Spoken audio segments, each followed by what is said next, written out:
भरवा तारी जीवा दुस्तरे भक्ता का प्रतिपाल तू करे सदा अनंत विघ्ने हरि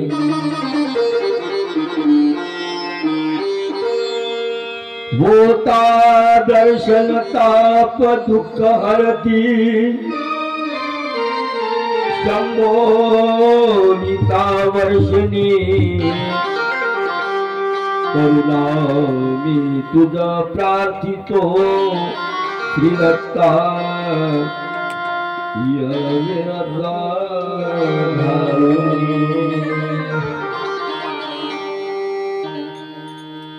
यम ब्रह्मा वरुणेन्द्र रुद्र मरुता कुर्वन्ति दिव्यस्तवै वेदे सांग पदक्रमोपनिषदे गायन्ति यं सामगा जानावस्ति तद्गते नमसा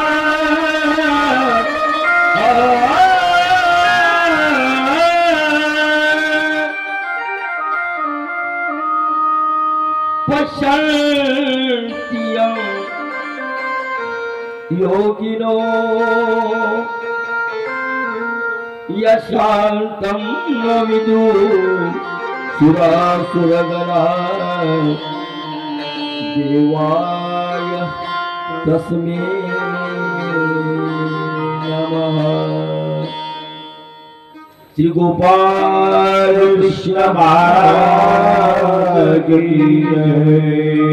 उद्धर्तुं भवसागरे निपतितान्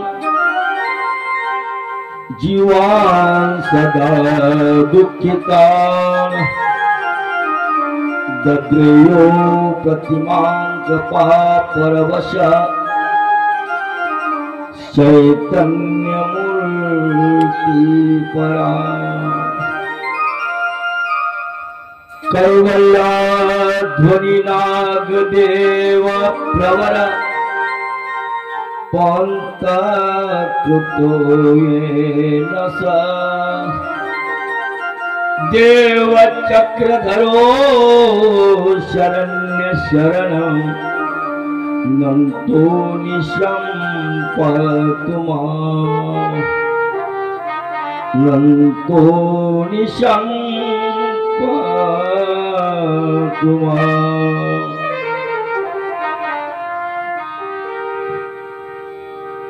सर्वज्ञ श्री चक्रधर स्वामी की श्री दत्तात्रेय महाराज की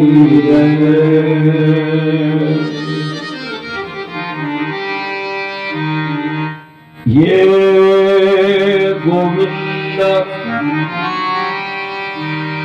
ये गोपाल ये दया गंगा ये गोविंद ये गोपाल ये दया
गोपाल कृष्ण महाराज की जय। और सुनीताबाई मनोरमा वैद्य आणि सर्व महिलांनी उपहाराचं साहित्य आपल्याला घेऊन यायचं। ज्यांच्या ज्यांच्याकडे जे जे पदार्थ आपल्याला करायला सांगितले आणि ते आपण घेतले, स्वसंतोषाने आपण जे पदार्थ करून देणार आहात ते पदार्थ या ठिकाणी लवकर घेऊन यावं, कारण 75 उपहार सुद्धा लवकर सुरुवात होत आहे। ठीक 11:30 वाजता 75 रूपाला सुरुवात होईल, 11:15 वाजता आपलं प्रवचन संपून जाईल। आणि म्हणून सर्वांनी या ठिकाणी ते पदार्थ आणावं महिलांनी। श्री दत्तात्रय महाराज की जय। गोपाला गोपाला देवकी नंदन गोपाला गोपाला गोपाला देवकी नंदन गोपाला गोपाला गोपाला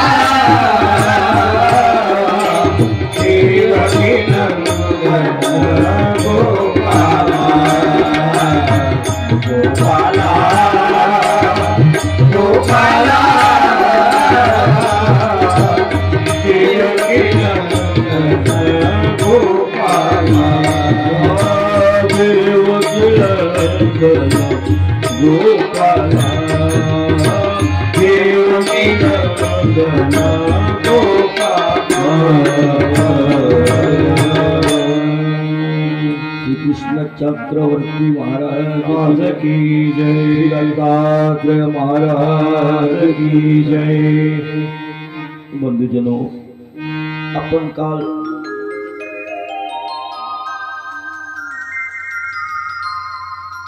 धर्मक्षेत्रे कुरुक्षेत्रे समवेता युत्सव मामका पांडवाचैव किम कुर्वत संजयः, आणि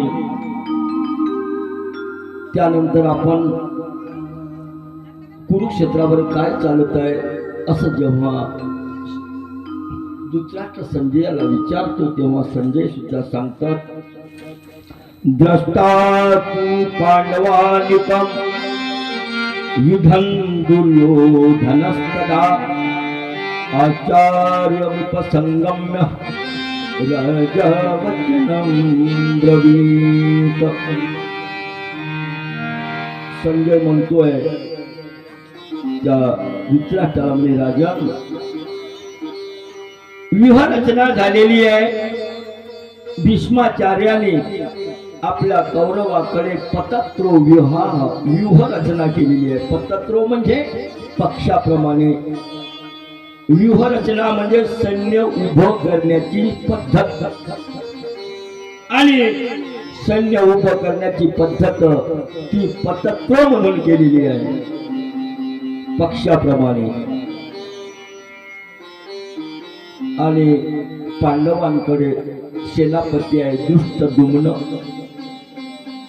दृष्टद्युम्नाचं 7 अक्षौणी सैन्य आणि 7 अक्षौणी सैन्य त्या दृष्टद्युम्न नावाच्या सेनापतीला उभं केलं आहे। त्याची पद्धत कशी होती? त्याची पद्धत वज्रव्यूह म्हणून सांगितलेलं आहे। सुईच्या टोकाप्रमाणे, सुईच्या आकाराप्रमाणे अशा प्रकारे त्यांनी ती व्यूह रचना केलेली होती। कोण्याही पक्षाने जरी कोणत्याही समोरच्या पक्षाने जेव्हा आक्रमण केलं तेव्हा आपल्याला कशाप्रमाणे तोंड पलटून त्याचा सामना करता येईल अशा प्रकारे व्यूहरचना त्या ठिकाणी केली होती। आणि ती व्यूहरचना बघून दुर्योधन आहे, दुर्योधनाला वाटलं काय सुंदर अशी व्यूहरचना पांडवानं केलेली आहे, आणि म्हणून तो दुर्योधन त्या द्रोणाचार्याकडे गेलेले आहे दुर्योधन द्रोणाचार्याकडे गेला आणि म्हणतोय, आचार्यमुपसंगम्य राजा वचनम ब्रवीत. तो राजा दुर्योधन त्या द्रोणाचार्याला म्हणतोय, तो भीष्म पितामहाकडे नाही गेला. द्रोणाचार्य आणि भीष्म पितामह हे दुर्योधनाच्या बाजूकडलीच मंडळी आहे. भीष्म पितामहाकडे का गेला नाही? त्याला माहित होतं भीष्म पितामह हे दोघांचे आजोबा आहेत. द्रोणाचार्य सुद्धा द्रोणाचार्याने म्हटलं तर सर्वश्रेष्ठ तो माझा अर्जुन आहे, अजिंक्य आहे, आणि म्हणून त्याला आशीर्वाद आहे द्रोणाचार्याचा आणि भीष्माचार्याचा. परंतु त्यातल्या त्यात भीष्माचार्याकडे का गेले नाही? भीष्माचार्य हे आजोबा आहेत आणि द्रोणाचार्य हे पगारदार सेवक आहेत, ठेवलेले आहेत. आणि म्हणून द्रोणाचार्याकडे ते गेले आणि द्रोणाचार्याला म्हणतात, राजा वचनम ब्रवीत. तिथे गेल्यानंतर त्या द्रोणाचार्याला काय म्हणतात, पश्चात्ताम पांडुपुत्राणां आचार्य महती चम विधा द्रुपद पुत्रेण तव शिष्येन धीमता. पांडुपुत्र आणि पांडुपुत्रांनी काय केलेलं आहे? आचार्य महती चमू. चमू त्यांनी अशा प्रकारची ठरवलेली आहे. आणि द्रोणाचार्याला म्हणतात, आचार्य हो, बघा बघा बघा बघा. काय बघा? अहो हे पांडवाचं सैन्य बघा. पश्चात्ताम पहा, पश्चात्ताम पांडुपुत्रांना. हे बघा आचार्य, बघा पांडुपुत्रांनी काय केलंय. मोठी अशी प्रकारची सेना केलेली आहे आणि त्या सेनेचा सेनापती कोण आहे? विधान द्रुपद पुत्रेन. विधा म्हणजे विवाहाची रचना केली. द्रुपद पुत्रेन म्हणजे दृष्टद्युम्नानी. कशा प्रकारची सेना उभी केली आहे. आणि माहित आहे आचार्य हो, अहो हा दृष्टद्युम्न म्हणजे तुमचा शिष्य आहे. आम्ही जसे तुमचे शिष्य आहोत ना, त्याप्रमाणे दृष्टद्युम्न सुद्धा तुमचा शिष्य आहे. आणि बघा त्यांनी कशा प्रकारची व्यूहरचना केली. का सांगण्यात आलं असं? कारण द्रोणाचार्याला सांगताना द्रोणाचार्याला हे सांगायचं होतं, द्रुपद राजाचा पुत्र म्हणजे दृष्टद्युम्न याने कशा प्रकारची सेना रचलेली आहे. त्यामध्ये कारण आहे द्रुपद राजा आणि द्रोणाचार्याचं भांडण झालेलं होतं. गोपाल कृष्ण भगवान की जय. द्रोणाचार्य आणि दृष्टद्युम्न हे बालपणचे कट्टर मित्र होते. कट्टर मित्र असताना गुरु भारद्वाज यांच्याकडे ते शिक्षण घ्यायला गेले. शिक्षण घ्यायला गेल्यानंतर त्या ठिकाणी त्यांनी शिक्षण घेतलं. जुने मित्र. काही दिवस लोटल्यानंतर द्रोणाचार्य घरचे गरीब ब्राह्मण कुटुंबातले द्रोणाचार्य घरचे गरीब होते. त्याच्या मुलाला दुधाची सुद्धा सोय नव्हती. त्याच्या मुलाला दुधाची सुद्धा सोय नसल्यामुळे त्याच्या पत्नीच्या सांगण्यावरून पांचाल देशाचा राजा तो द्रुपद, त्या द्रुपद राजाकडे द्रोणाचार्य गेले आणि त्याला सांगताय, अहो राजश्री, तुमचे आणि माझे पूर्वीचा संबंध आहे. आपण गुरु भारद्वाजकडे आपण शिक्षण घेतलं. माझ्या मुलाच्या घरी दुधाची सोय नाहीये. तुम्ही राजे आहात, मी गरीब आहो. तेव्हा काय उत्तर द्यावं त्या सभेमध्ये? दुष्टदुम्नाच्या वडिलांनी द्रौपद राजाने काय म्हणावं? द्रौपद राजा म्हणतोय, अरे कुठं तू भिकारी, दारिद्र्य अवस्थेत असलेला तू कुठे भिकारी आहे आणि मी कुठे राजा आहे?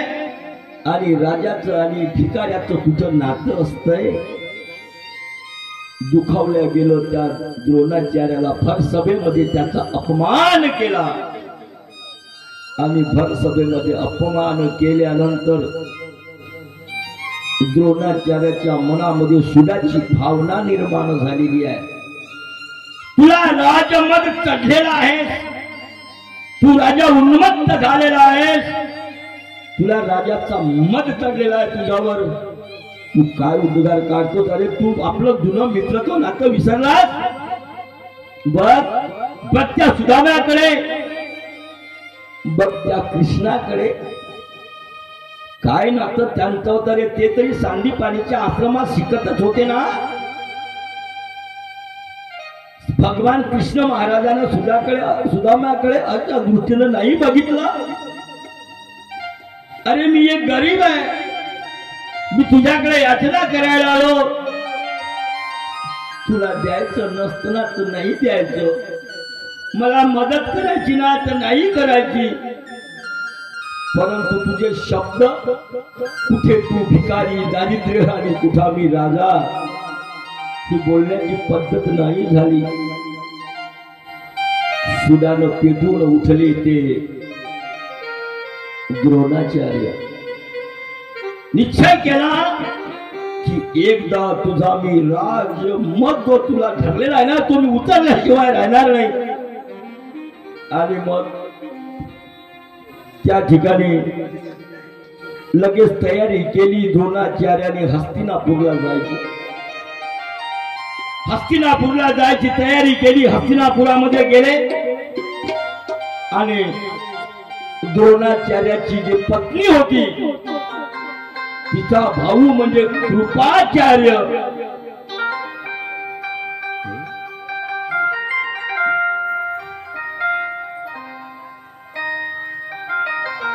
तिचा भाऊ म्हणजे कृपाचार्य,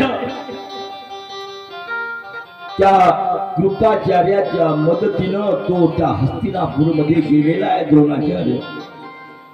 आणि कृपाचार्याने जो भीष्म पितामहाला सांगितलं, म्हणे भीष्म पितामह हो, ते कृपाचार्य आहे, यांच्या संबंधाने हे द्रोणाचार्य आपल्याकडे आलेले आहे. द्रोणाचार्य काही साधे नव्हते. ब्राह्मण माणूस असूनही द्रोणाचार्याने अग्निवेश आणि परशुराम यांच्याकडून धनुर्विद्या प्राप्त केली होती. ब्रह्मास्त्र प्राप्त करून घेतलं होतं. आणि त्यांनी त्या भीष्म पितामहाने द्रोणाचार्याला आपल्या राजवाड्यात ठेवून घेतलं आणि त्याच ठिकाणी कौरव आणि पांडवांना शिक्षण देण्याचं काम हे द्रोणाचार्याकडे केलं. मान्यता दिली, नियुक्ती केली कृपाचार्याच्या सल्ल्यानं. आणि मग शिक्षण दिलं कौरवाला आणि पांडवाला शिक्षण दिलं. शिक्षण पूर्ण झालं. शिक्षणात तरबेज झाले आणि अशा प्रकारचं शिक्षण दिलं. एका प्रसंगामध्ये त्यांनी अनेक असे प्रसंग आले. या झाडाला पानं सुद्धा किती आहे ते आपल्या शस्त्रानं मोजणारा तो अर्जुन होता. उकळत्या तेलामध्ये खाली पाऊल मासळीचा डावा डोळा छेदणारा तो अर्जुन होता. तो साधा नव्हता. तू पृथ्वीवर अजिंक्य ठरशील असा आशीर्वाद त्या द्रोणाचार्याचा आणि त्या भीष्माचार्याचा त्या अर्जुनाला होता. तरबेज केले आणि शेवटी द्रोणाचार्याला आपल्या अपमानाचा बदला घ्यायचा होता. म्हणून त्यांनी सांगितलं, आता तुम्हाला मला गुरुदक्षिणा द्यायची आहे. आम्ही गुरुदक्षिणा मागतो, तुम्ही द्याल. दोन्ही पक्षाच्या लोकांनी, कौरवांनी पांडवांनी सांगितलं, आम्ही गुरुदक्षिणा देऊ, तुम्ही मागा. काय मागितलं? द्रोणाचार्यांनी काय मागितलं? म्हणे तुम्ही काय करावं, जो द्रुपद राजा आहे ना, त्या द्रुपद राजाला बंदिस्त करा आणि माझ्या समोर तुम्ही हजर करा. हे काम करणारा आणि त्याप्रमाणे त्या दुर्योधनाला नाही जमलं आणि हे काम केलं ते भीम आणि अर्जुनाने त्या द्रुपद राजाला बंदिस्त केलेलं आहे. बंदिस्त केलं आणि त्याला त्या द्रोणाचार्याच्या समोर उभं केलेलं आहे. पूर्ण सैन्य, पूर्ण त्याचं राजपाट पूर्ण जिंकलं, बंदिस्त केलं आणि द्रोणाचार्याच्या समोर त्याला उभं केलेलं आहे. मग द्रोणाचार्यानं काय केलं? त्याचा अपमानाचा बदला म्हणून काय केलं? त्यानं अपमानाचा बदला म्हणून नाही घेतला. त्यानं काय केलं? अरे तू राजा आहेस, तुझं राजपाट सर्व जिंकलं, परंतु तुझ्या राज्यातलं फक्त अर्ध राज्य आम्हाला द्यावं, अर्ध राज्य तू घ्यावं. आणि त्यानं सांगितलं, हे आपल्या मैत्रीचं हे बक्षीस आहे. मी तुझी आणि माझी जी मैत्री आहे ना, त्या मैत्रीला मी विसरलो नाही, तू विसरला होतास. आणि म्हणून हे अर्ध राज्य तुला मी परत करतोय. राज्य तर परत केलं, पण द्रुपद राजाला वाईट वाटलं. अरे त्यांनी आपल्याला मित्रत्वाची ओळख करून दिली आणि आपल्याला अर्धराज्य परत केलं. आणि मग आता द्रुपद राजाच्या मनामध्ये अशी काही भावना जळली, तर त्याला द्रोणाचार्याचं वर्चस्व सहन झालं नाही. आणि म्हणून त्यानं अशी काही विचार केला की द्रोणाचार्याला संपवावं, त्याला ठार मारावं. अशा प्रकारचा पुत्र आपल्याला हवा आणि अशा प्रकारचा पुत्र हवा म्हणून त्यांनी काय केलं? द्रुपद राजानं गंगा तटावर कल्याणी नगरी आहे, गंगा तटावर कल्याणी नगरी, आणि त्या कल्याणी नगरामध्ये याद आणि उपयाद नावाचे ऋषी होते. त्यांच्याकडे द्रुपद राजा गेलेला आहे. द्रुपद राजा म्हणतो त्यांना मला मुलगा हवा आहे, आणि तो मुलगा असा हवा आहे की जो द्रोणाचार्याचा नाश करेल, त्याला संपवेल, त्याला ठार मारेल, असा मुलगा पाहिजे. बघा काय नाटक केलं त्यांनी. अरे त्यांनी त्याचं राज्य अर्ध परत दिलं, जिंकलं तरी दिलं ना. आणि त्यांनी मैत्री कायम करून दाखवली की तुझं ना माझं प्रेम आहे, तू जे केलं ते मी नाही करत. तरीही त्या द्रुपद राजाने नाही पडलं, त्याला संपवण्याचा कट केला. आणि मला असा मुलगा हवा आहे म्हणून उपयाज आणि याद याच्याकडे त्या गंगेतटीच्या किनाऱ्यावर गेलेला आहे. गंगेतटीच्या किनाऱ्यावर गेल्यानंतर उपयाज आणि याद आहे. उपयाज याची 1 वर्षपर्यंत सेवा केली. द्रुपद राजानं सांगितलं मला मुलगा हवा आहे, मी तुम्हाला 1 अर्बूज गाई देईल, पण मला मुलगा हवा आहे. उपयाज यानं त्याचा मोठा भाऊ जो याद आहे त्याच्याकडे पाठवलं. त्याच्याकडे सुद्धा 1 वर्षपर्यंत त्यांनी त्याची सेवा केली.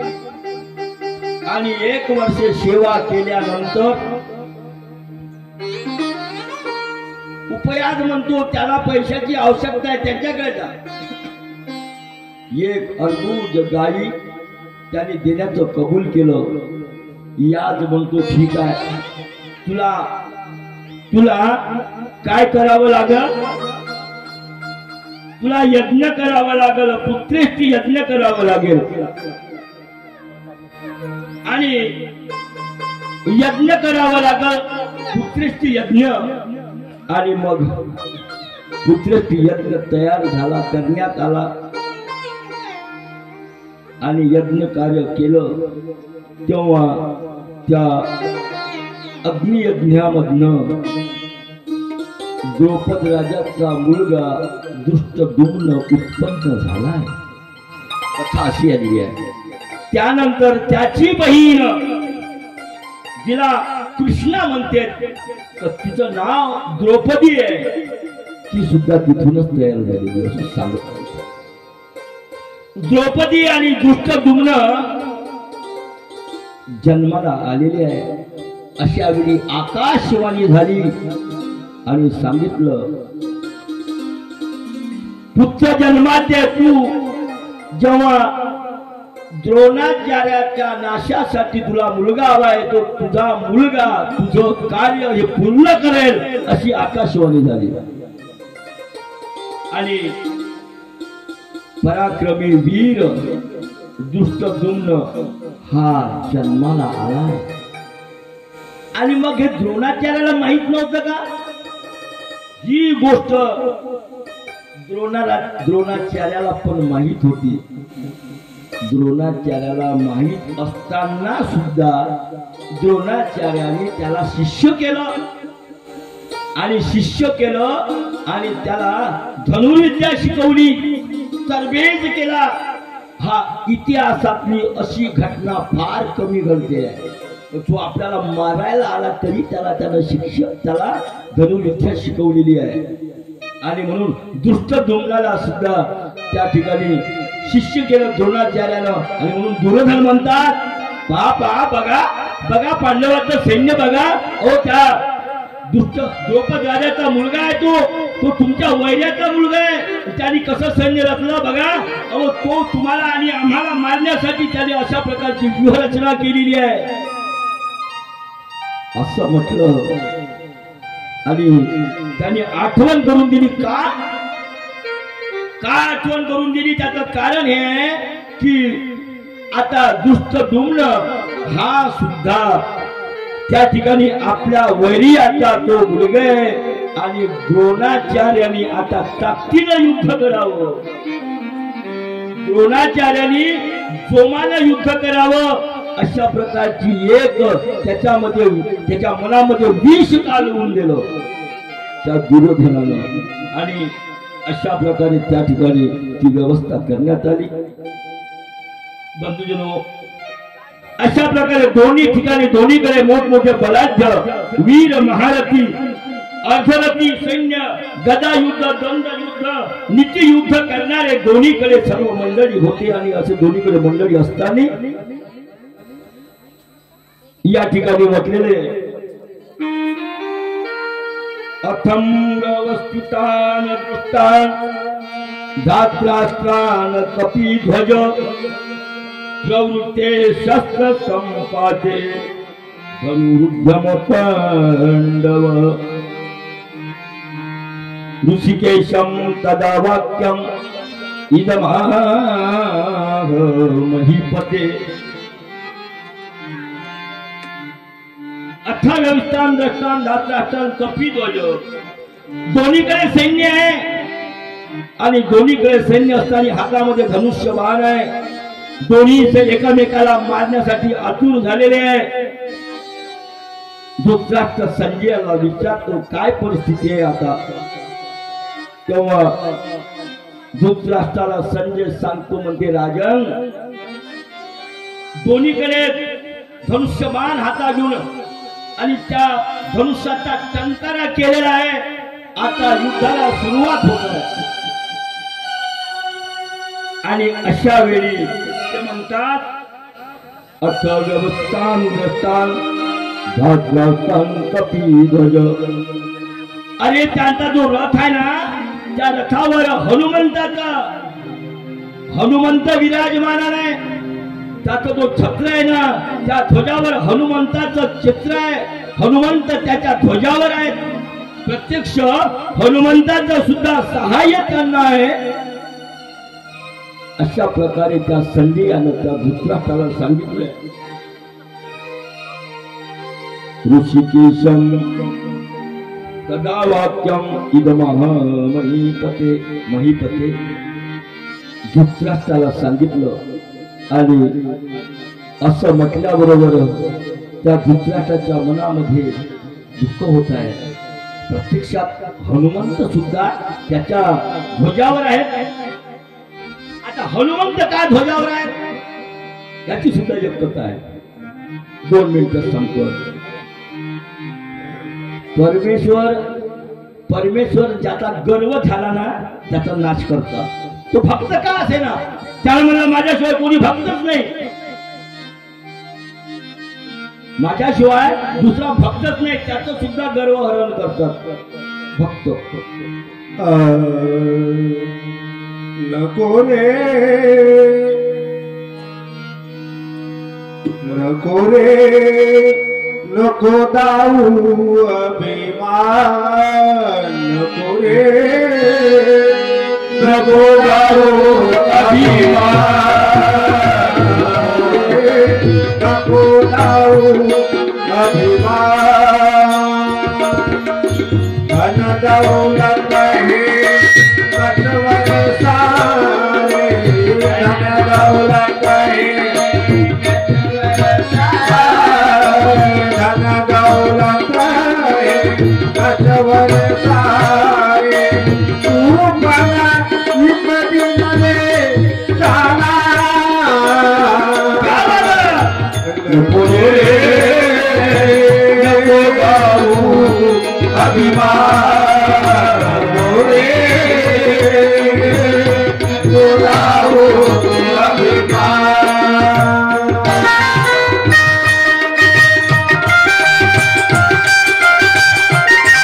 सुनीताबाई मनोरमाबाई वैद्य सर्व महिलांनी आपल्या जवळचे पदार्थ संत उतारा करून घेऊन याच्या चरित घेऊया.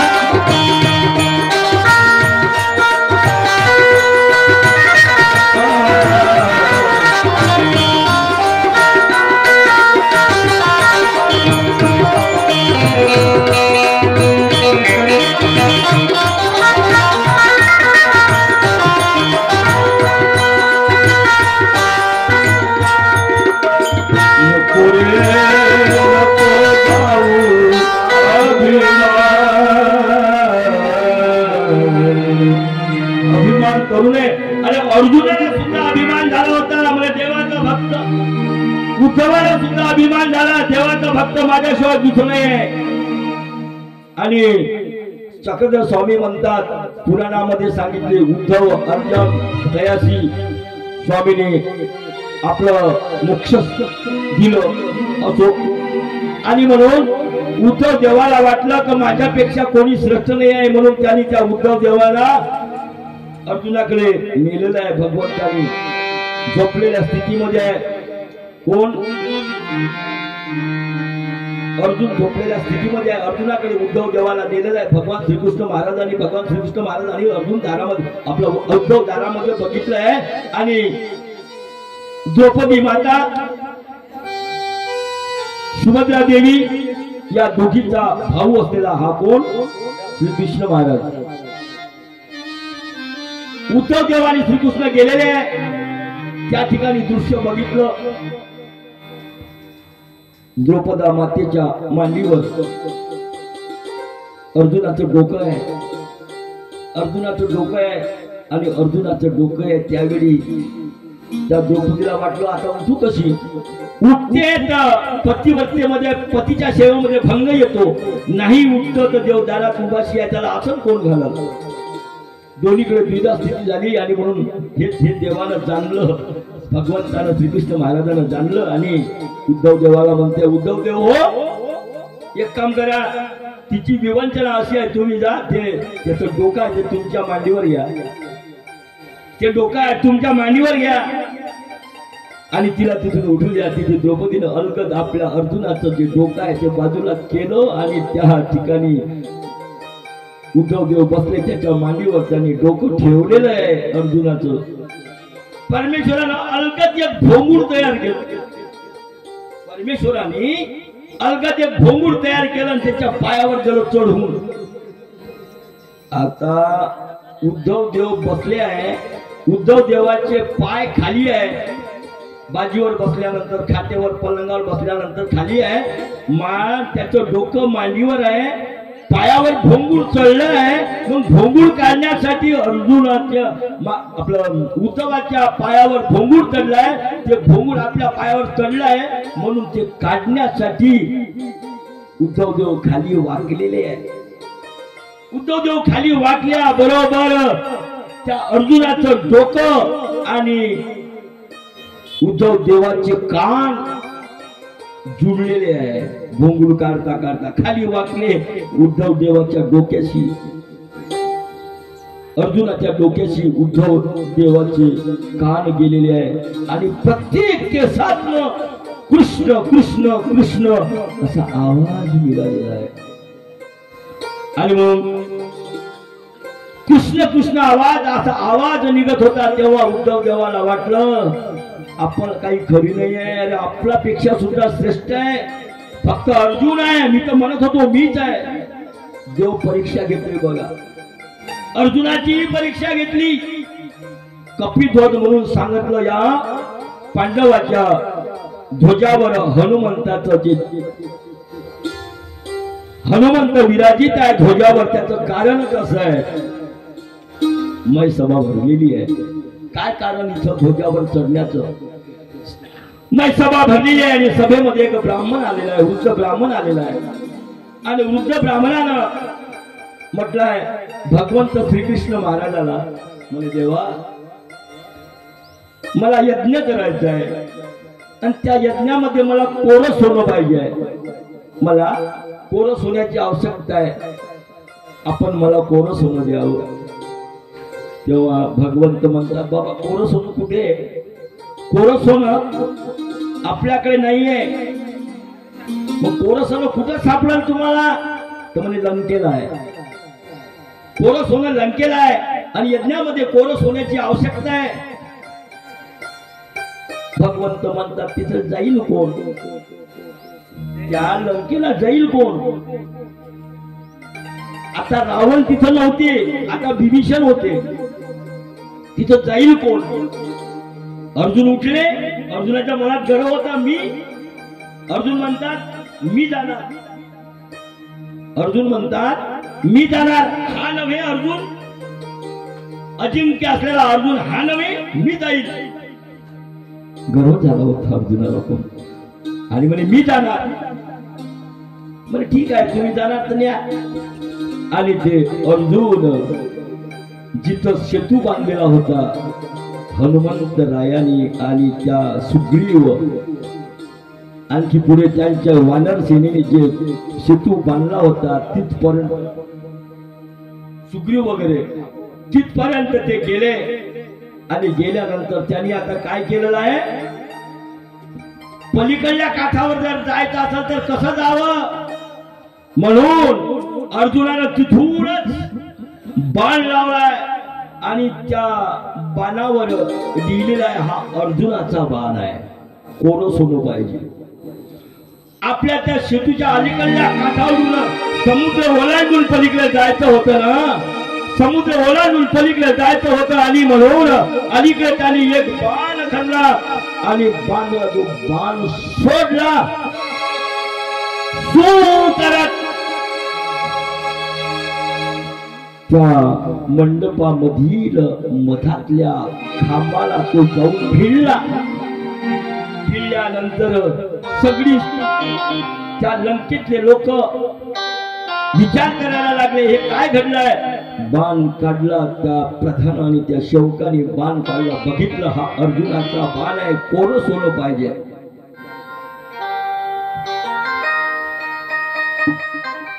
प्रधान म्हणतो अरे कोरस होणं पाहिजे, देईल कोण याला? प्रधान म्हणते हे अर्जुन साधं काम नाही राहिलं, अर्जुनाला कोरस होणं द्यावं लागतं. अघटित घटना घडून जातील. हट्टी माणूस आहे तू. विभीषण म्हणतोय अरे कोरस होणं देऊ पण देईल कोण? तिथून त्या ठिकाणी पुनच्च विभीषणानं एक बाण सोडलेला आहे आणि त्या अर्जुनापर्यंत पाठवला.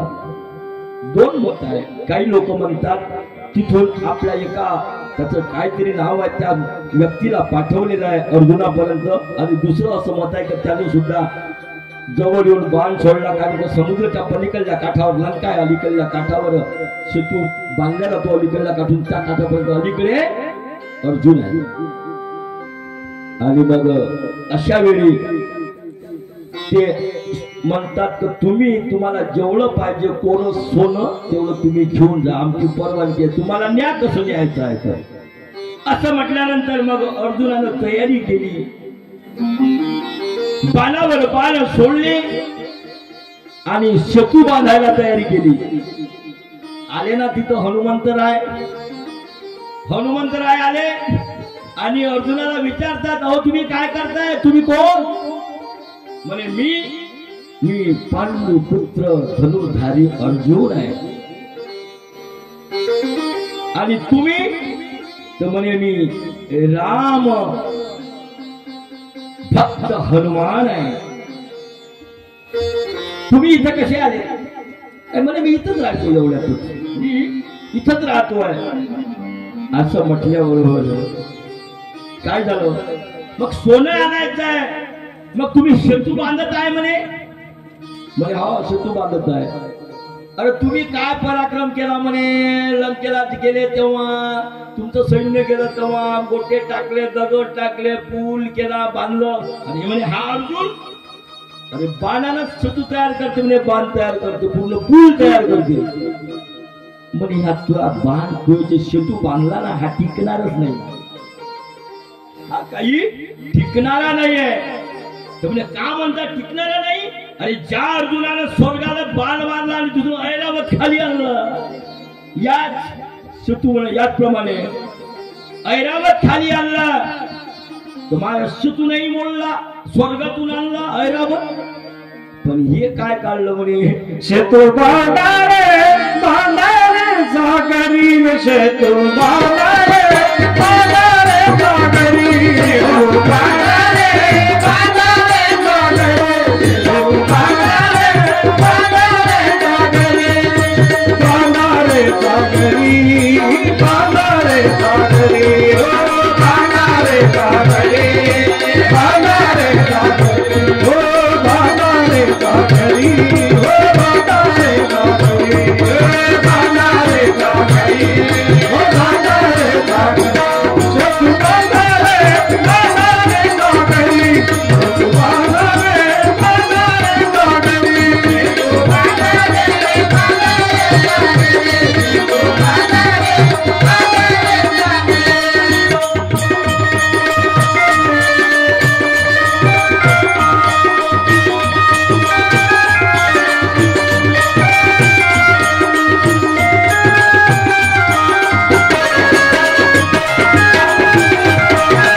सेतू त्या ठिकाणी बांधलं गेलं. हनुमंतराय म्हणतात, अरे हा सेतू मोडतो, नाही मोडणार. मोडला तर काय, मग मोडला तर काय? आता दोघी आपापल्या पणाला पेटले. अर्जुन म्हणते मोडत नाही, हनुमंतराय म्हणतात मोडल्याशिवाय राहत नाही. मग हनुमंतराय म्हणतात मोडला तर काय? म्हणजे मोडला सेतू जर मोडला ना माझ्या मुलं, तर तू काय करशील? अर्जुन म्हणते मी अग्नी काष्ट घेईल, अग्नीत प्रवेश करील, आत्मदहन करेल. आणि असं.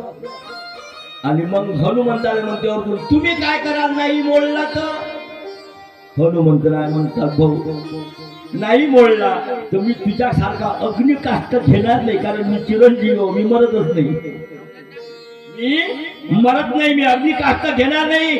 अरे मी जर हरलो ना तर तुला ध्वजावर राहील, तुझ्या ध्वजावर राहील मी. असं ठीक आहे. आणि असं योगाप्रमाणे आणि ठरल्याप्रमाणे हनुमंतरायांनी काय केलं, दोन्ही खांद्याला दोन शिळा डोंगर बांधले मोठे मोठे, एक शक्तीला बांधलं. त्याच्यात वर्णन आलेलं आहे आणि 17ने उडी वर घेतली. 17ने उडी वर घेतली. वर जंप मारली. वरून उडी मारल्यानंतर फाल्कन त्या शेतूवर उडी मारली. उडी मारल्या बरोबर तो उडी मारल्याबरोबर तो बाण तुटला. बाण तुटला गेला आणि बाण तुटल्यानंतर म्हणे हा नव्हे रामदूत हनुमान. शेतू तुटला. प्रतिज्ञा तर केली होती, बोलले होते. आणि मग जास्त तिकडे गोष्ट न लांबवता त्या ठिकाणी त्यानं लाकडं आणलं, चित्ता तयार केली. आता अग्नी काष्टामध्ये ते उडी घालणार. आले ना म्हाताऱ्याचं रूप घेऊन भगवान श्रीकृष्ण महाराज. काही अलगच आहे, हे मूर्त त्याला आहे. हनुमंत महाबळी हनुमंत महाबळी हनुमंत महाबळी रावणाची हो रावणाची गाडी गाडी दया मागा नमस्कार दया मागा नमस्कार दया मागा नमस्कार वामन निरंतर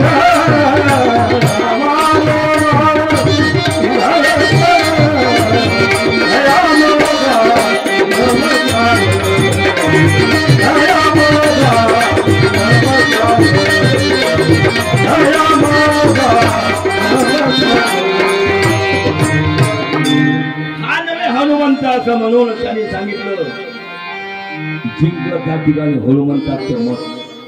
आणि आता अग्नीमध्ये प्रवेश करणार आहे ठरल्याप्रमाणे. त्यावेळी तिथं एक ब्राह्मणाचं रूप घेऊन भगवान श्रीकृष्ण चक्रवर्ती महाराज उतरलेले आहे. आणि भगवंत म्हणतात अर्जुना ओळखून आले, ब्राह्मणाचं रूप आहे, तू काय करतोय. म्हणे नाही म्हणे आमचं अशी अशी पैज लागली. मी म्हणतो सेतू बांधतो. हा म्हणते बांधू नको. हा म्हणतो तुटल. मी म्हणलं तुटणार नाही. मग मी म्हणलं जर तुटल्या तर काय. तर तो म्हणे मी म्हटलं हनुमंत म्हणतात तुटला तर काय. तर मी म्हणलं अग्नीमध्ये प्रवेश करील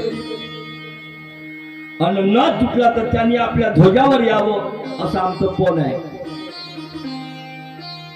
श्रीकृष्ण चक्रवर्ती महाराज म्हणतात तिथं साक्षी कोण होतं रे भाऊ. कोणाच्या देखत तुम्ही हे पण बांधलं. कोण साक्षी होतं तिथं.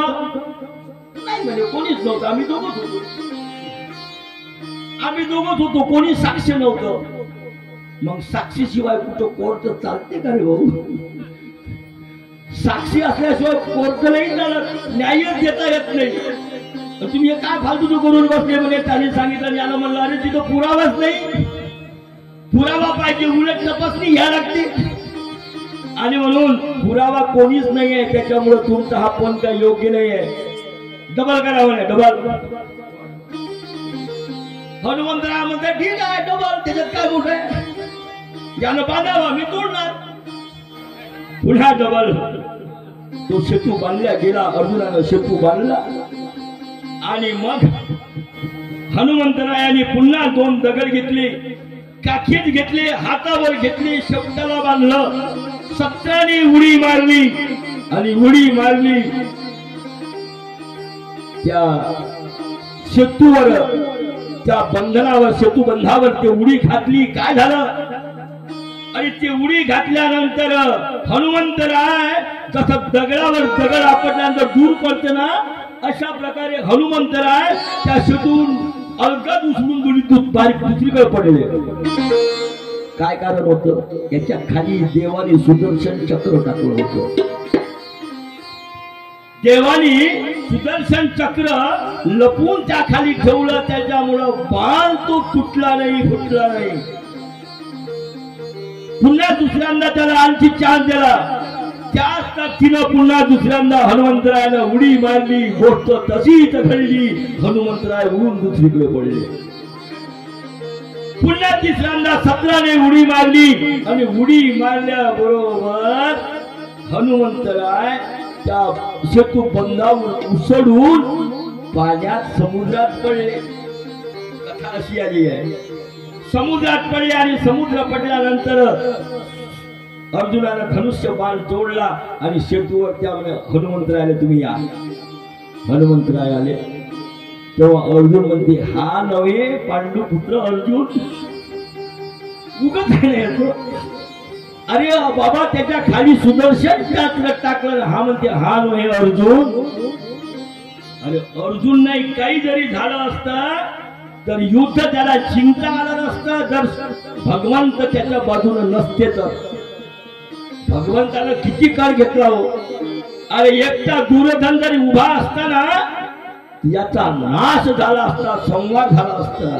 ते सर्व कला त्या देवाची आहे. श्रीकृष्ण भगवंताचा अवतार 5 अवतारापैकी काही आगळा वेगळा अवतार आहे. त्याच्याजवळ गय नाही आहे. भक्ताचं कशा प्रकारे रक्षण करतो तो. आणि लाख्या गृहात जाळला तेव्हा लाख्या गृहामध्ये आतून भुयार काढलं, बाहेर काढलं जंगलात. मग नाही दिले. मेले 5 जण ते भिल्लीचे होते, मरण पावले. त्याला वाटले मेले नाही, मरण पावले. पुन्हा ते तयारच होते. एवढंच एकदा दुर्योधन जरी उभा असता आणि त्या गांधारीनं सांगितल्याप्रमाणे जर दुर्योधनानं त्याच्या समोर त्या बाईच्या समोर उभा राहिला असता. गांधारीनं सांगितलं तू माईच्या पोटातून जसा आलास ना तसाच माझ्या समोर उभा राहा. माझं आजचं ते तप आहे. मी आज माझ्या डोळ्यावरची पट्टी काढणार आहे आणि पट्टी काढल्यानंतर तो दुर्योधन आता वज्र होणार आहे, पोलादी बनणार आहे. आणि तो जर पोलादी बनला असताना तर द्रौपदीची प्रतिज्ञा होती. जेव्हा भर सभेमध्ये द्रौपदीला दुर्योधनानं सांगितलं मांडीवर बस, तेव्हा द्रौपदी म्हणते तुझ्या मांडीवर भीमाची गदाच नसेल. तू माझे दुःशासना दुर्योधना तुझी माझी अवहेलना केली ना. आणि हे केस आहे ना, मी हे केस असेच ठेवल जोपर्यंत तुझ्या मांडीच्या रक्ताने माखलेल्या हातानं माझे तुझी मांडी जोपर्यंत भीम फोडणार नाही तोपर्यंत मी माझे केस बांधणार नाही. त्याच रक्ताने मी माझे केस बांधेल तोपर्यंत केस असेच राहिले. देवाला तीही प्रतिज्ञा पूर्ण करायची होती. आणि म्हणून जर पोलादी झाले असते तर पांडव टिकू शकले नसते. कारण त्याच्याही मध्ये श्रीकृष्ण मधात गेले. अरे दुर्योधना कुठं निघाला. म्हणे मी आईच्या भेटीला चाललो, आईनं मला बोलवलं. तुझ्या आईनं काय सांगितलं. अरे म्हणे जसा जन्माला आला तसाच माझ्या समोर उभा राहा. माझ्या आईनं सांगितलं, गांधारीनं सांगितलं. देवाला वाटलं भयानक काम आहे. जो म्हणजे बयान राहिला का रे तू ठोंब्या, तू आता लहान राहिला का रे. आईच्या समोर असा जर तो उघडा लागला तुला काही करतं का नाही करत. अरे काहीतरी गुन्हा ना, तेवढं तू गुन्हा वल केले नेसला फक्त तेवढे त्या आपल्या गांगेपुरतं फक्त जसं लंगोटी लावते त्याप्रमाणे त्यानं वल्गने लावले. आईच्या समोर उभा केला. आईनं पट्टी खोलली आणि बघतोय डोक्याला हात लावला आईने. म्हणे दुर्योधना तुला काय सांगितलं, तू काऊन असं केलं. म्हणे आई अगं हे भगवंत श्रीकृष्ण महाराज आले, त्यानं सांगितलं की तू फोम्या झाला, असा जाऊ नको आईच्या समोर. मी गुंडाळले केलं तर तो होतात काय म्हणे मधात. भगवंत होतात काय मधात. काय नाही कुठपर्यंत कुठं नाही वाचवलं. 88 ऋषी पाठवले अर्धा मधागाती जेवायला दुर्योधनाने. तेव्हा देवळ गेले तिथं. भाजीचं एक पान फक्त तिथं चिकटून राहिलं त्या थालीला. त्या थालीची करामत अशी होती, सूर्योदय झाला तर त्याच्यामध्ये अन्न राहायचं. जेवण झाल्यानंतर एकदा ते खाली घासून जर धुतली ना मग पुन्हा त्याच्यात यायचं नाही. मध्यरात्रीला पाठवलं दुर्योधनानं होते एवढे मोठे ऋषी. तेव्हा भगवंत म्हणतात द्रौपदीला अगं मला भूक लागलेली आहे. म्हणजे आता काहीच नाही आहे, भाजी झालं म्हणजे सर्व ते खाली धुवून स्वच्छ केलेली आहे. म्हणजे बघ काहीतरी असं तर एवढं भाजीचं कंटाळ आठवलं. आणि तेवढ्यात द्रौपदी माता म्हणते त्यांना तुम्ही जा, आम्ही तोपर्यंत स्वयंपाकाची व्यवस्था करता. देव तिकडे त्यांच्याकडे गेले, तिकडे स्नानाला गेले, तिकडे त्याने जीव घातलं, तिकडे ठेवलं तुम्ही भोपली. काय म्हणजे भगवान श्रीकृष्ण महाराजांचं चरित्र काही आगळं वेगळंच आहे. आपल्या भक्ताचं कधी तो रक्षण करतोय असं बरं सचिका आता आपण जाऊ नये. कृष्ण कहने से तर जाएंगे पकड़ से उतर जाएंगे. कृष्ण कहने से तर जाएंगे पकड़ से उतर जाएंगे. कृष्ण कहने से तर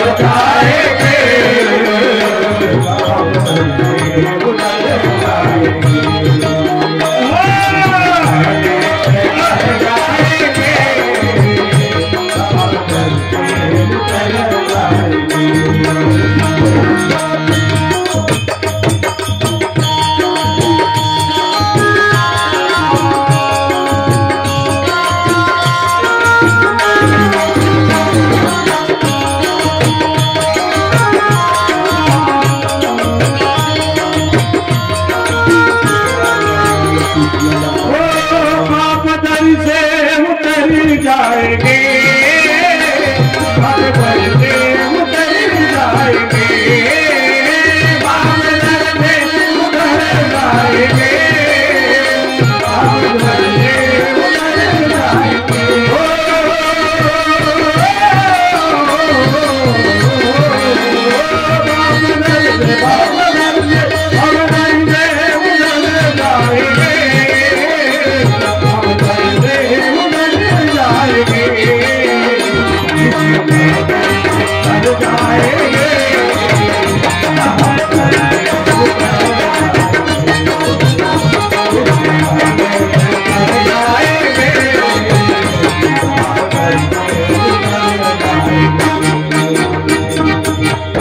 गोपाल कृष्ण भगवान की जय.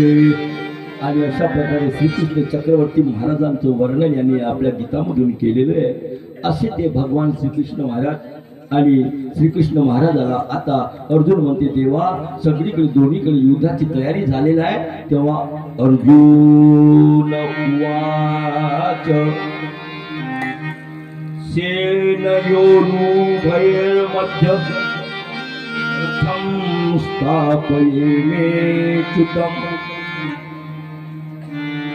पहिल्या अध्यायातला 21वा श्लोक आहे.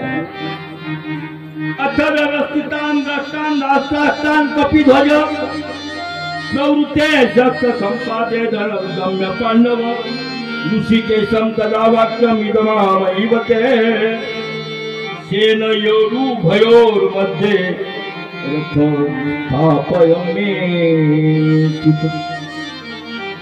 अर्जुन देवाला म्हणतात देवा अरे मला युद्ध करायचं आहे ना तर माझा रथ तुम्ही आता दोन्ही सैन्याच्या मधोमध घ्या. माझा रथ दोन्ही देव म्हणता आता एवढी गडबड करायचं काय कारण आहे. अरे युद्धात दिसणारच आहे. नाही नाही नाही नाही देवा मला बघायचं आहे. अरे मला दुष्ट दुर्बुद्धी असलेला तो दुर्योधन आहे आणि दुर्योधनाच्या मागाला माझ्या विरोधात जाणारे कोण कोण आहेत ते मला आज बघायचंय. कशा प्रकारचं सैन्य आलं रथ कसे आले त्या रथांच्या हत्तीचा किंकाळा घोड्याची भोवतोड हे सर्व त्याला जाणवली. आणि मग अशा प्रकारे त्या ठिकाणी अर्जुन म्हणतात देवा मधोमध्ये माझा रथ घ्या.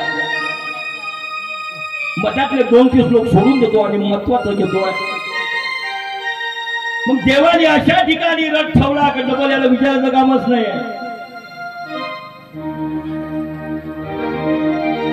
भीष्म द्रोण प्रमुखत सर्वेशांच महिक्षिताम वाच पार्थ पश्चैतान समवितान गुरु. सजय म्हणतो तिकडे धृतराष्ट्राला अर्जुनानं मधोमध रथ भगवंताला सांगितलं बरं का मधोमध रथ घ्या म्हणून मला माझ्या कोणाकोणाशी मला युद्ध करायचं ते मला बघायचं आहे. त्या ठिकाणी मोठमोठे वीर आहे. भीष्म द्रोण प्रमुख होता. भीष्म आणि द्रोणाचार्य प्रमुख आहेत. सर्वेशांच्या महिक्षिता मोठे राजे आहेत. त्या राजामध्ये अगदी आमने सामने असलेले बलाढ्य वीर आहेत, द्रोणाचार्य कृपाचार्य, त्याचप्रमाणे थोर थोर असे सैन्य आहेत आणि समवेतान कुरुनीती समोरासमोर आलेली आहे आणि समोर जाऊन त्याने त्या ठिकाणी तो रथ उभा केलेला आहे. अर्जुनाला बघितलं, अरे इथं माझे बांधव आहेत, माझे गुरु आहे आणि माझे सर्व आप्तेष्ट आहे, यांना आता कसं मारावं. तत्रा पस्थितान पार्थ पितृनच पितामहान आचार्यान मातुलान धातून पुत्रान कापलान सखीनस्ततः. वाडी वडील आहे, चुलती आहे, सासरे आहे, आचार्य आहे, मामी आहे, भाऊ आहे, पुत्र आहे, नातू सुद्धा आहे आणि हे सर्व आहे. अरे याला जरी मी मानलं ना तरी परंतु काय भलं आहे आपलं, युद्ध करून काय भलं आहे.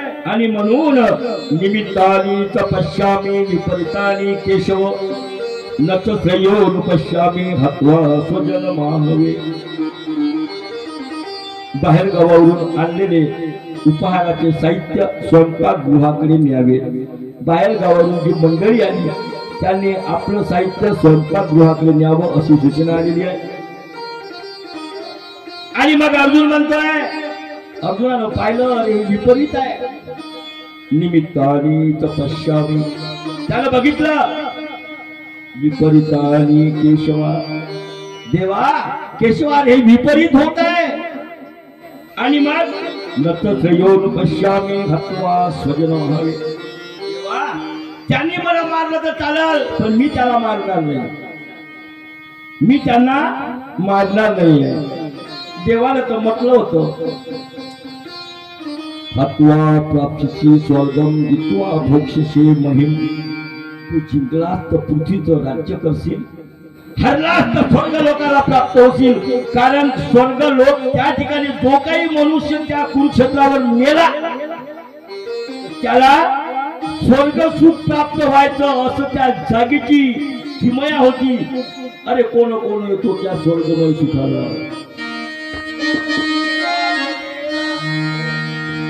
विसरोनी कल्पनेला सोडो निवासनेला. अरे कोण कोण येतो या स्वर्गमय सुखाला. या स्वर्गमय सुखाला. अरे कोण कोण येतो. अरे कोण कोण त्या स्वर्गमय सुखाला. तिथं माणूस मेला तरी त्याला स्वर्ग प्राप्ती होती अशी त्या जागेची किमय होती. ती कुरुक्षेत्र आणि धर्मक्षेत्र त्यालाच वाटलं गेलेलं आहे. आणि म्हणून आता या ठिकाणी अर्जुन म्हणते देवा ही विपरीत आहे, मला करता येणार नाही, त्यानं मला मारलं तर चालेल. याच्यापेक्षा अरे युद्ध आणि कोणालाही मारलं तर ते माझेच आहेत ना. भुलला तो क्षत्रिय धर्म अर्जुन.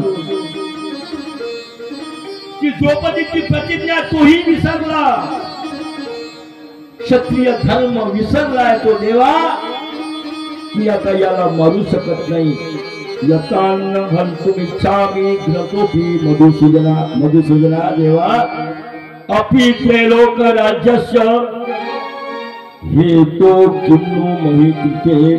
मी अहो तुम्ही पृथ्वीचं काय, परंतु त्रैलोक राज्यस्य, तुम्ही त्रैलोकाचं राज्य जरी दिलं ना तरी मी युद्ध करत नाही. आणि म्हणून त्या ठिकाणी भगवंत अर्जुनाला शिवी देतोय, क्लेबम म्हणतोय, क्लेबम मास्मगम पार्थ नैतत्व युपपद्धती. नपुसकत्वासारखा तू खाली बसणार गांडू धनुष्य धरून युद्धाला उभा हो. देव युद्धाचा प्रयत्न करतात की देवाला माहित होतं की माझ्या हातून जेवढे मारल्या गेले ते कधीही पुनर्जन्माला आलेले नाहीये. यदुनंदन हातास्ते गुण भूय पुनर्भव न प्राप्य. पुनर्जन्माला कधी येणार नाही हे माहित होतं आणि युद्ध करावं असं म्हटल्यानंतर आता त्या ठिकाणी सांगत आहे की खरोखरच अर्जुना जेव्हा बघितला युद्ध कर युद्ध कर, पण तेव्हा अर्जुन युद्ध करत नाही. त्याचं कारण युद्धामधलं सांगतोय.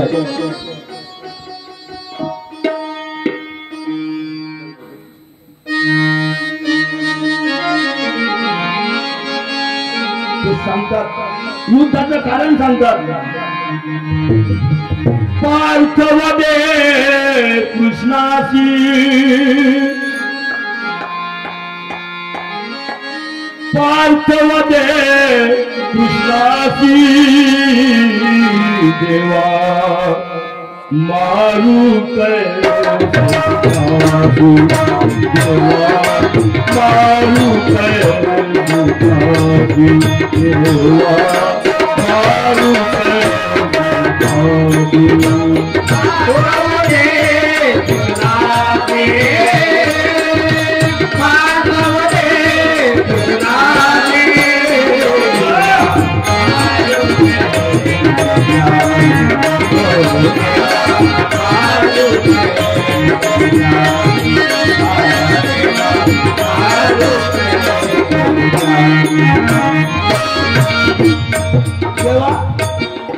तुम्ही कोणाशी युद्ध करायला लावता? भीष्म पिता माझे आजोबा आहेत, माझे गुरु आहेत. दुर्योधन जरी असला तर त्याची मुलं आहेत, माझ्या मुलाप्रमाणे त्याची मुलं आहे. मी याला मारणार नाही जेव्हा मी का मारू. आणि तुम्ही कोणाला मारा